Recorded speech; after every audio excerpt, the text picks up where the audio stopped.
Et si la Terre n'était pas simplement une planète rocheuse suspendue dans l'immensité du vide cosmique, mais un organisme vivant, conscient, enveloppé dans un gigantesque champ énergétique pulsant, comme le cœur d'un être cosmique. Et si les pôles, et plus particulièrement l'Antarctique, représentaient bien plus que de simples étendues glacées, isolées aux confins du monde connu, et s'ils constituaient des points de passage, des interfaces vibratoires, des zones où les lois ordinaires de la matière s'amenuisent pour laisser entrevoir des réalités situées au-delà du spectre perceptible de l'être humain. Depuis des millénaires, les traditions spirituelles, les écoles initiatiques, les mystiques et certains chercheurs affirment que notre monde visible n'est qu'une infime partie de la réalité.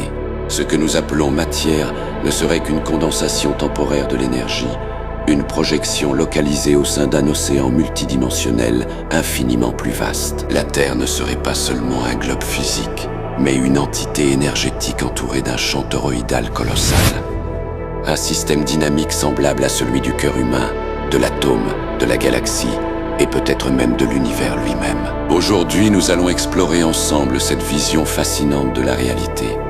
Le champ toroïdal terrestre, le rôle mystérieux de l'Antarctique, les plans de l'astral, de l'éther et des dimensions supérieures, ainsi que les implications profondes de cette architecture cosmique sur la conscience humaine.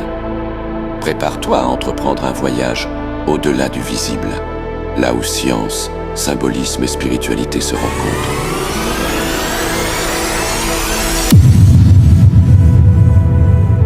Le toroïde est une forme énergétique universelle. On peut l'imaginer comme un flux qui sort par un pôle, se déploie vers l'extérieur, puis revient par l'autre pôle dans un mouvement perpétuel d'expansion et de contraction. Cette structure se retrouve à toutes les échelles de l'existence. Le champ magnétique d'une planète adopte cette forme. Le cœur humain génère un champ électromagnétique toroïdal mesurable. Les pommes, les galaxies, les trous noirs et même certains modèles cosmologiques suivent cette organisation. Le toroïde est le mouvement de l'énergie lorsqu'elle circule librement entre une source et son environnement. Il est la respiration même de la création. Dans les traditions anciennes, cette structure était symbolisée par l'Ouroboros, le serpent qui se mord la queue, représentant l'éternel retour, l'unité et la régénération.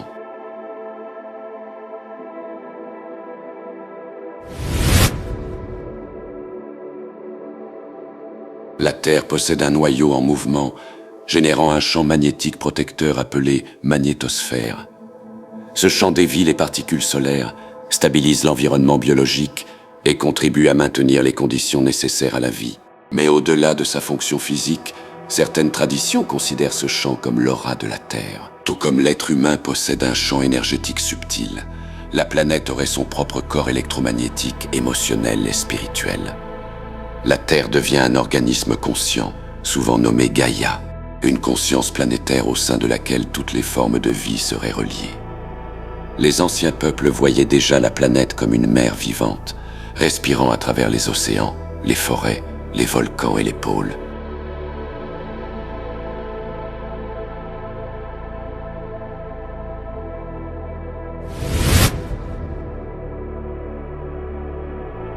Dans un champ toroïdal, les pôles jouent un rôle essentiel. Ils constituent les zones d'entrée et de sortie de l'énergie. Le pôle Nord et le pôle Sud seraient donc des interfaces entre la Terre et les champs cosmiques environnants. L'Antarctique, situé au pôle Sud, apparaît alors comme un point nodal majeur. Un lieu où les lignes de force convergent, où la géométrie énergétique devient particulièrement intense. Les pôles sont comme des portes stellaires, c'est-à-dire des points de connexion entre dimensions. Dans cette perspective symbolique, l'Antarctique représente la racine de la Terre, l'ancrage du monde matériel dans des niveaux de réalité plus subtils.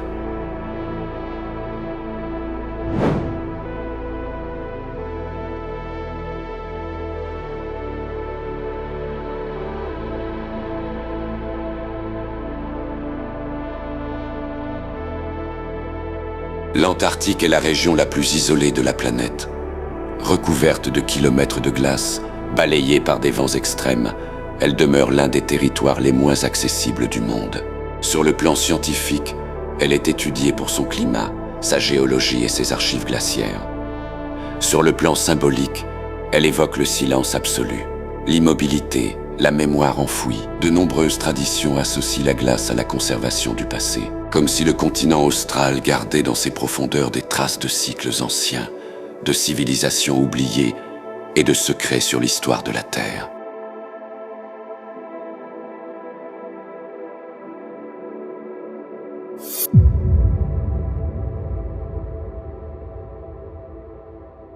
Il existe un milieu invisible qui traverse l'univers entier. Il relie chaque parcelle de matière, chaque pensée émise, chaque souvenir vécu. Les anciens l'appelaient l'éther, les sages de l'Inde l'appelaient l'akasha, et ce milieu, loin d'être une simple image poétique, structure la réalité tout entière depuis l'origine des temps. Commençons par l'Antiquité grecque. Au IVe siècle avant notre ère, Aristote décrit l'univers en 5 éléments. La terre, l'eau, l'air et le feu composent le monde sublunaire, c'est-à-dire tout ce qui se trouve sous la lune, notre monde, changeant et imparfait.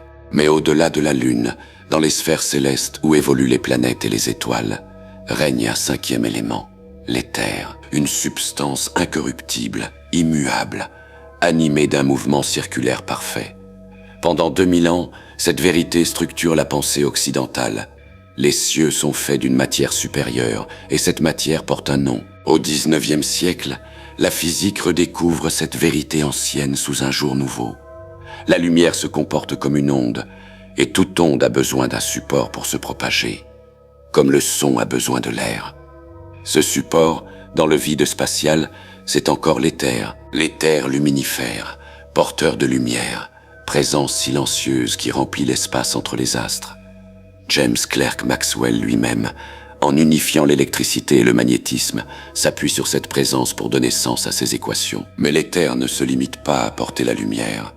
Il est le support de la vie elle-même, une énergie subtile qui anime toute matière organique.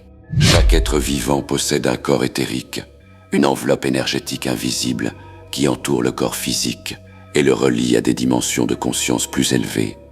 Rudolf Steiner en fera l'un des piliers de l'anthroposophie. Les médecines énergétiques du XXe siècle entier en porteront l'empreinte. Et c'est dans ce même creuset spirituel qu'émerge la révélation la plus vaste, celle des archives akashiques.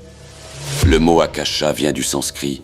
Dans la cosmologie hindoue, il désigne l'éther, l'espace primordial, le médium subtil qui précède et contient les 4 autres éléments. L'akasha n'est pas un simple élément physique. Il est une mémoire universelle.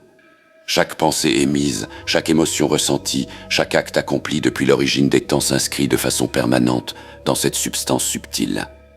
Rien ne se perd, rien ne s'efface. L'univers entier conserve, dans l'akasha, la trace exacte de tout ce qui a été. Aujourd'hui encore, cette voie reste ouverte. Des praticiens du monde entier proposent des lectures akashiques pour révéler à chacun son chemin de vie, dénouer des blocages émotionnels hérités d'existences passées, ou éclairer une mission spirituelle inscrite de longue date dans la trame de l'univers. L'éther et l'akasha ne sont, au fond, que 2 noms pour une seule et même réalité.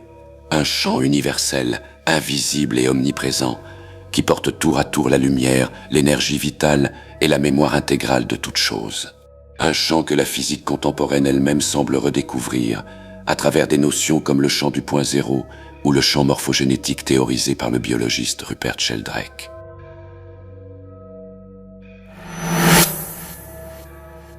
Ce champ toroïdal n'est pas qu'une curiosité esthétique. Il constitue littéralement le bouclier qui rend la vie possible sur Terre. Sans lui, le vent solaire, ce flux continu de particules chargées éjectées par le Soleil, viendrait directement éroder notre atmosphère, comme cela s'est très probablement produit sur Mars. Une planète dont le noyau s'est refroidi, dont la dynamo s'est arrêtée, et dont l'atmosphère a fini par être balayée par manque de protection magnétique. La magnétosphère terrestre dévie ce vent solaire, le force à contourner la planète, et c'est précisément cette interaction qui produit les aurores boréales et australes, lorsque certaines particules parviennent à s'infiltrer le long des lignes de champ près des pôles. Maintenant, élargissons l'échelle. Le Soleil lui-même génère un champ magnétique de structure comparable, mais à une échelle bien plus vaste, l'héliosphère, cette immense bulle qui entoure tout le système solaire et qui, elle aussi, présente une géométrie en partie toroïdale, façonnée par la rotation solaire et le vent solaire qui s'en échappe en spirale. Certains chercheurs en physique des plasmas étudient même l'hypothèse, encore débattue, que l'héliosphère entière épouserait une forme plus proche du croissant ou du tore déformé que de la sphère parfaite qu'on imaginait autrefois. Mais voici le point le plus saisissant. Cette même géométrie toroïdale se retrouve à l'intérieur du corps humain. Le cœur humain, en se contractant, génère lui aussi un champ électromagnétique mesurable. Ce n'est pas une supposition ésotérique, c'est un fait électrophysiologique bien documenté, à la base même de l'électrocardiogramme. Le cœur est en réalité le générateur électrique le plus puissant du corps humain, produisant un champ électrique environ 60 fois plus puissant que celui du cerveau, et un champ magnétique environ 100 fois plus puissant, mesurable à l'aide d'un magnétomètre même à une certaine distance du corps. Or, lorsqu'on modélise la géométrie de ce champ cardiaque, on retrouve une structure toroïdale. Les lignes de champ émergent du cœur, s'enroulent autour du corps entier et reviennent former une boucle fermée, dans une dynamique qui rappelle, à une échelle infinitésimale, celle du champ magnétique terrestre. Cette analogie entre le tore cardiaque et le tore planétaire a été popularisée notamment par les travaux de l'Institut de recherche HeartMath, qui étudie la cohérence entre le rythme cardiaque et les états émotionnels. La nature semble avoir une préférence marquée pour les systèmes qui s'organisent en boucle fermée, qui rayonnent vers l'extérieur pour mieux revenir se nourrir en leur propre centre. Une géométrie de la circulation, de l'auto-entretien, et peut-être, en un sens très littéral, de la protection. C'est exactement ce dont je vous parlais dans une précédente vidéo, le fait que l'univers est une géométrie sacrée, se contenant lui-même et qui s'expanse toujours vers son propre centre. La suite de Fibonacci pour une explication plus mathématique vous l'explique très bien. Merci d'avoir regardé cette vidéo jusqu'au bout. Une deuxième partie arrive bientôt sur d'autres sujets, donc restez attentifs.